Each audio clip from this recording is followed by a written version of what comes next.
Hello and welcome, it's Frances here. Thank you for coming back to my channel. If this is your first time here, I bid thee welcome. Below you'll find a button for subscribe and a bell if you want to be notified as to when I upload more content, because I do that on a rather ad hoc basis and also on a whole range of subjects that I find of interest. And I do hope that you find what I talk about of interest as well. So in this video, I just want to talk a little bit about what's known as the Wheel of the Year, which are the 8 seasonal festivals found within modern paganism, contemporary witchcraft, initiatory witchcraft, other forms of witchcraft, so many these days, and other Druidism and other alternative belief systems as well. It's known as the Wheel of the Year, and it follows basically the cycle of the sun.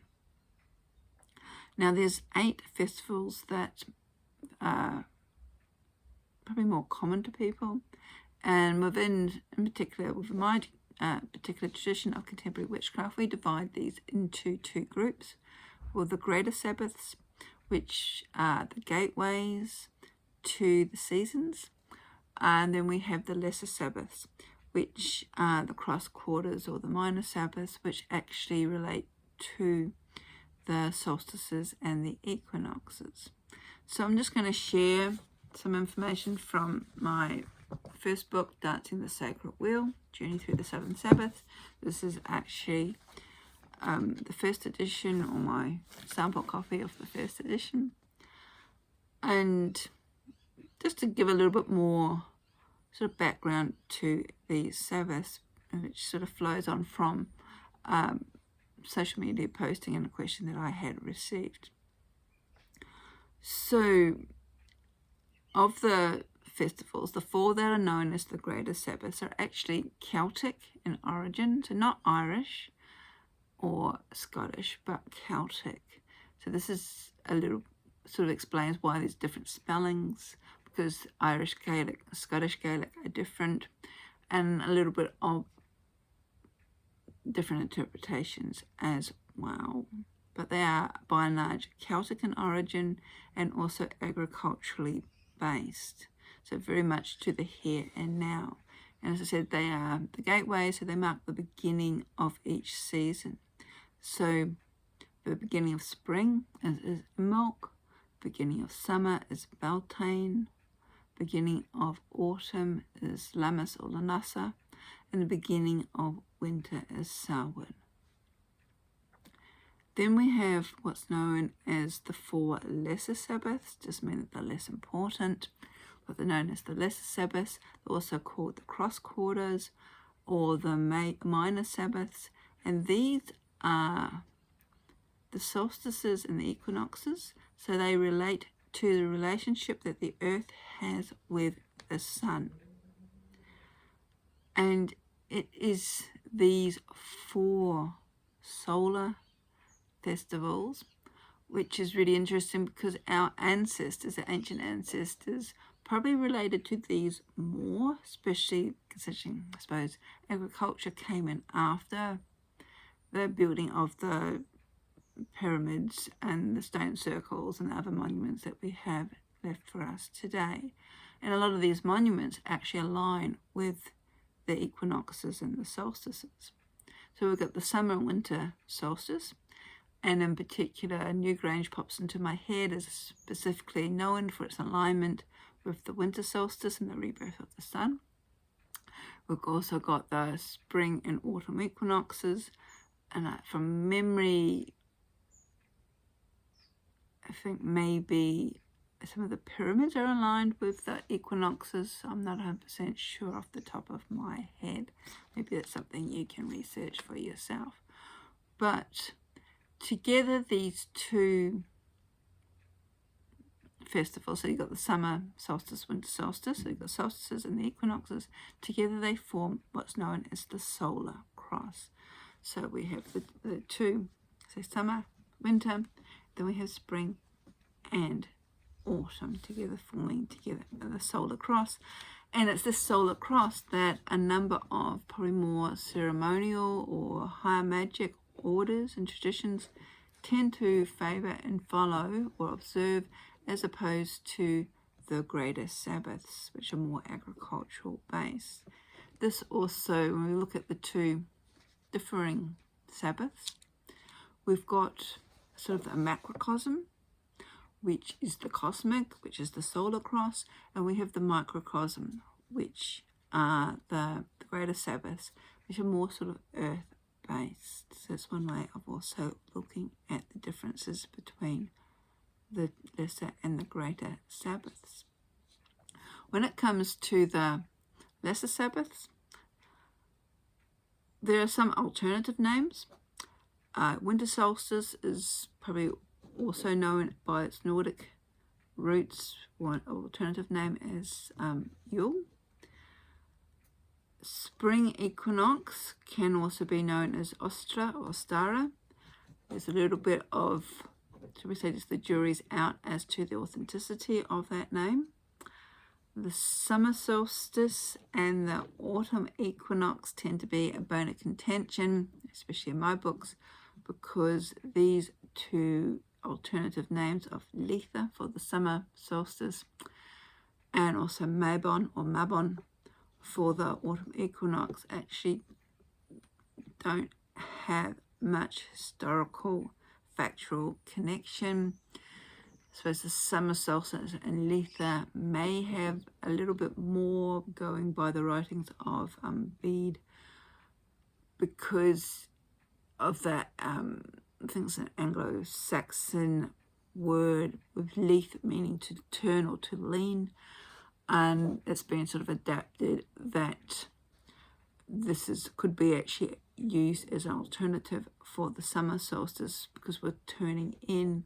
But from my understanding off the top of my head, the Anglos actually had two words that actually meant we used the word Leth. I think one was to turn inwards and one was to turn outwards. Again, I'm not 100% sure off the top of my head, but that gives a little bit of an idea as to why I choose not to use Letha. When it comes to Mabon or Mabon, I personally dislike using that. Well, I don't use that for the autumn equinox, largely because it's actually a character found within Welsh mythology, and even if you read his story of Mabon, it doesn't fit in with anything connecting to the autumn equinox.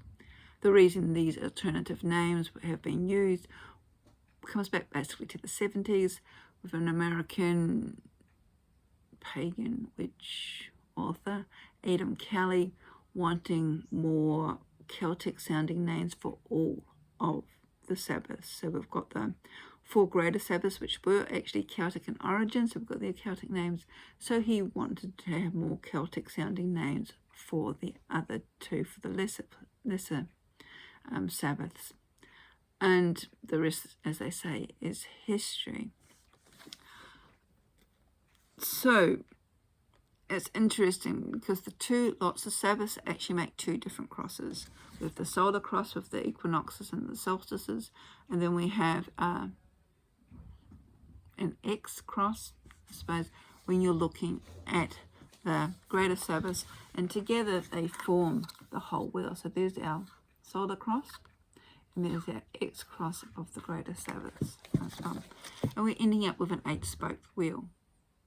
I find it interesting because within Buddhism, they talk about an 8-spoke wheel as well. So there's the symbolism, the sacred symbolism that carries through. Whether Gardner, Gerald Gardner and Ross Nichol realised this when they got together back in the 40s or 50s and put together what we know as the Wheel of the Year, I don't know. And that's another thing.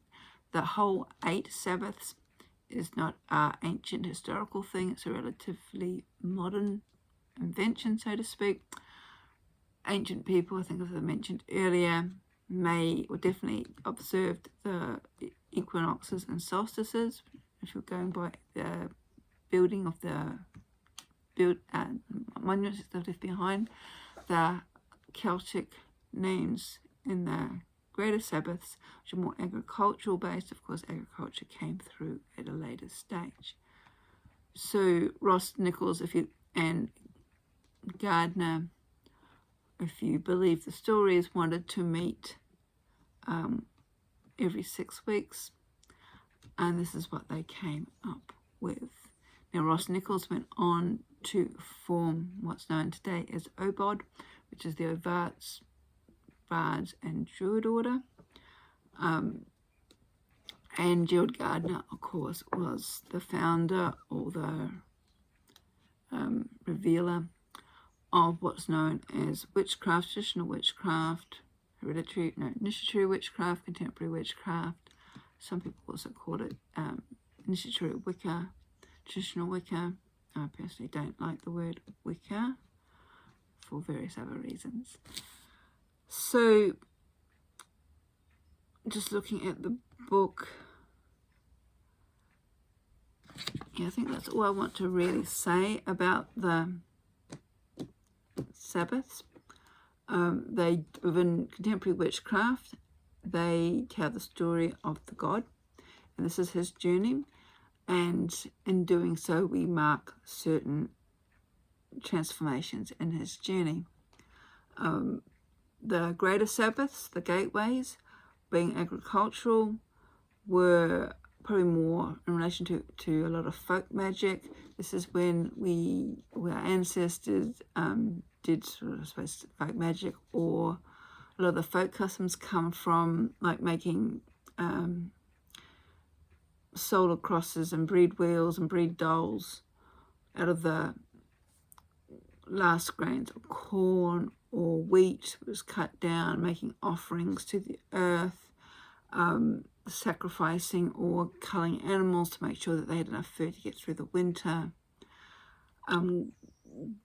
pressing apples to make cider, and doing what they call was wassailing, which is honouring the, I don't know, we can call them tree spirits or gods of the forest or gods of who gave them this bounty. So there's a lot of the folk customs and the folk law and the folk magic are tied up with the greater Sabbaths, more so than the lesser Sabbaths, which is more in relation to the equinoxes and solstices. Not saying that there weren't folk festivals and folk magic happening at those times, but it's a little bit different because this is the relationship of the sun and the earth. So I hope that makes a little bit more sense. So I go into it in a lot more detail in Dancing the Sacred Wheel, and also I think Professor Ron Hutton in his Triumph of the Moon and Stations of the Sun, in particular Stations of the Sun, because it's about the British folk customs throughout the year. He goes into a lot more detail about that. And there are a lot of other books available today on the Wheel of the Year, but this is just a little video, I thought, explaining why I call in particular the greater Sabbaths as gateways. So I hope you find that of interest. If you would like me to talk more about make a comment below. I have done other videos on the particular Sabbaths. I haven't done the complete cycle yet. I'm getting there. If you want to check them out. And also on the blogs, and all the links will be listed below. So have a wonderful day. Blessings.